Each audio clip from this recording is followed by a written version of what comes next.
Undang Nomor 3 Tahun 2024 tentang Desa adalah revisi kedua dari Undang-Undang Nomor 6 Tahun 2016. Berikut adalah beberapa poin penting dari UU Desa 2024. Masa jabatan Kepala Desa diperpanjang jadi 8 tahun per periode dengan maksimal 2 periode, baik berturut-turut maupun tidak berturut-turut. Kepala Desa yang sudah menjabat 2 periode sebelum UU ini berlaku bisa mencalonkan diri untuk 1 periode lagi. Source. 2. Syarat calon kepala desa. Calon kepala desa harus berusia minimal 25 tahun dan minimal lulusan SMP atau sederajat. Mereka juga tidak boleh pernah dijatuhi hukuman jari penjara lebih dari 5 tahun, kecuali setelah 5 tahun selesai menjalani hukuman dan mengumumkan secara terbuka bahwa pernah dipidana. Source. Tunjangan dan fasilitas kepala desa dan perangkat desa berhak mendapatkan penghasilan tetap, tunjangan, jaminan sosial kesehatan dan ketenagakerjaan, serta tunjangan purna tugas di akhir masa jabatan. Source. 4. Badan Permusyawaratan Desa BPD. Anggota BPD menjabat selama 8 tahun dan dapat dipilih kembali untuk 1 periode tambahan. BPD juga mendapatkan tunjangan purna tugas.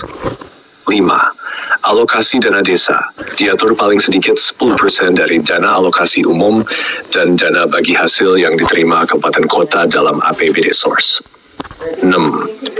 Rencana pembangunan jangka menengah desa disusun untuk jangka waktu 8 tahun.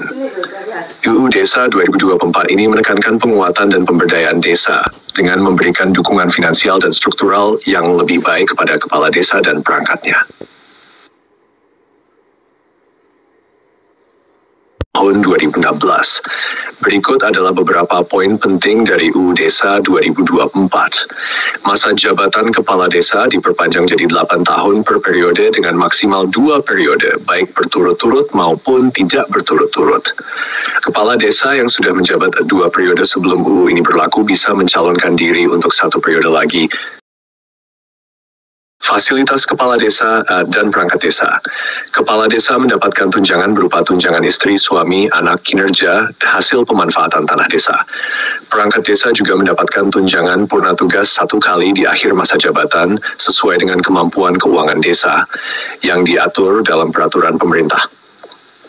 Semua perangkat desa berhak atas penghasilan tetap setiap bulan, tunjangan dan jaminan sosial di bidang kesehatan dan ketenagakerjaan. 8. Badan Permusyawaratan Desa BPD. Anggota BPD dipilih berdasarkan keterwakilan wilayah dengan memperhatikan 30% keterwakilan perempuan. Masa jabatan anggota BPD adalah 8 tahun dan dapat dipilih kembali untuk 1 periode tambahan. 6. Source. Zimen. Dana desa. Alokasi dana desa harus minimal 10% dari dana alokasi umum dan dana bagi hasil DBH Kabupaten Kota dalam APBD. Hal ini untuk memastikan desa memiliki dana yang cukup untuk melaksanakan pembangunan dan operasionalnya. Source. Perencanaan pembangunan. Rencana pembangunan jangka menengah desa RPJM Desa disusun untuk jangka waktu 6 tahun. RPJM Desa menjadi panduan bagi desa dalam melaksanakan pembangunan yang berkelanjutan dan berfokus pada peningkatan kesejahteraan masyarakat desa. 11. Pemilihan kepala desa. Pemilihan kepala desa Pilkades harus dilakukan secara demokratis. Calon kepala desa harus berusia minimal 25 tahun, memiliki minimal pendidikan SMP atau sederajat, dan tidak boleh pernah dijatuhi hukuman pidana penjara lebih dari 5 tahun, kecuali setelah 5 tahun selesai menjalani hukuman dan mengumumkan secara terbuka. Morse. 12. Jaminan sosial dan kesejahteraan. UU Desa 2024 juga memastikan bahwa seluruh perangkat desa, termasuk kepala desa, mendapatkan jaminan sosial di bidang kesehatan dan ketenagakerjaan, serta tunjangan purna tugas yang diberikan 1 kali di akhir masa jabatan. 6. Source. Undang-Undang Desa 2024 ini memperlihatkan komitmen pemerintah untuk meningkatkan kesejahteraan dan kualitas hidup masyarakat desa melalui penguatan struktur pemerintahan desa dan penyediaan fasilitas yang memadai bagi perangkat desa.